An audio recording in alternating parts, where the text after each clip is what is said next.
Tapi ya ngomong-ngomong mengenai aquascape, aku punya nih di rumah, ala-ala gitu. Bener loh Kak, kalau lagi galau itu bisa kamu lihat-liatin, pandang-pandangin, terus suaranya juga bikin relax gitu loh. Nah kebetulan nih buat inliners yang mungkin pengen juga nih belajar bikin aquascape supaya rumah kamu tambah cantik, kita punya liputan khususnya buat inliners. Yuk kita lihat. Tadi kalau kamu... Di tengah kondisi pandemi sekarang ini, ternyata banyak hobi baru yang bermunculan inliners. Ikan hias saat ini memang banyak digandrungi. Masalah harga, no problema. Yang penting memenuhi hasrat yang punya. Kalau Sultan mah beda cerita ya. Salah satu jenis ikan hias yang saat ini cukup digemari yaitu gapi.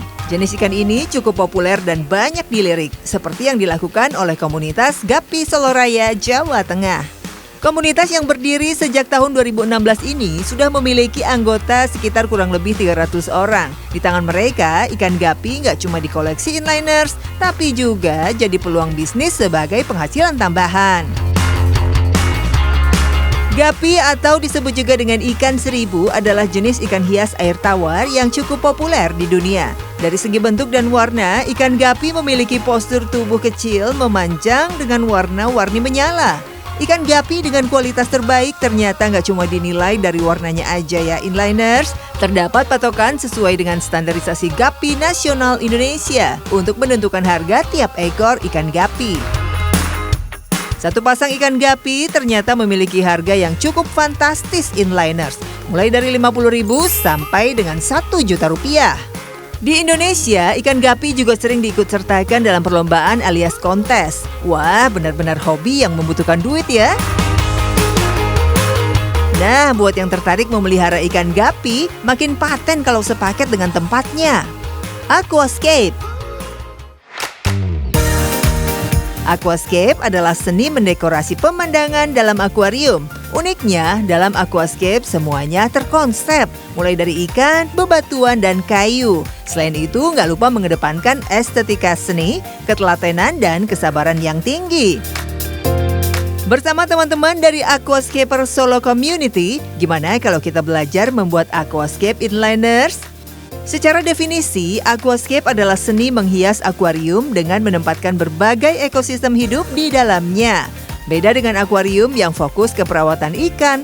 Kalau aquascape fokus ke semua ekosistem di dalamnya. Untuk membuat sebuah aquascape dibutuhkan sejumlah perlengkapan, soliter atau space kaca, hardscape, bebatuan, tumbuhan air, lem, dan pelengkap lainnya. Sementara untuk medianya, siapkan tanaman dasar dan pasir. Letakkan pupuk dasar, substrak, atau media tanam.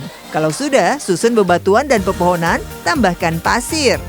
Terakhir, kalau aquascape sudah tertata sesuai dengan yang diinginkan, masukkan air sesuai dengan daya tampungnya. Pembuatan dan penataan aquascape dikelompokkan menjadi 3 bagian. Pertama, foreground atau bagian depan, midground atau bagian tengah, dan background atau bagian belakang. Untuk mengetahui aquascape berhasil atau tidaknya, biasanya setelah tumbuhan hidup di atas 2 minggu ya. Satu paket dekorasi aquascape siap pakai harganya cukup tinggi, mulai dari ratusan ribu sampai puluhan juta rupiah. Siapa tertarik? Makin tertarik lagi untuk bikin yang namanya aquascape. Tapi balik lagi ya, mesti disesuaikan nih sama budget yang kita punya, tujuan untuk bikinnya seperti apa, dan mengenal jenis-jenis ikannya itu penting banget ya. Tapi paling penting tetap budget. Ya, kantongnya harus disesuaikan berarti ya Kadisti ya. Benar, jangan asal punya, tapi habis gitu ikannya sembarangan, nanti yang ada malah gampang mati ikannya. Aduh, kamu nggak nyindir aku kan? Enggak sih. Enggak ya? Aduh, aku pengalaman begitu soalnya. Oke.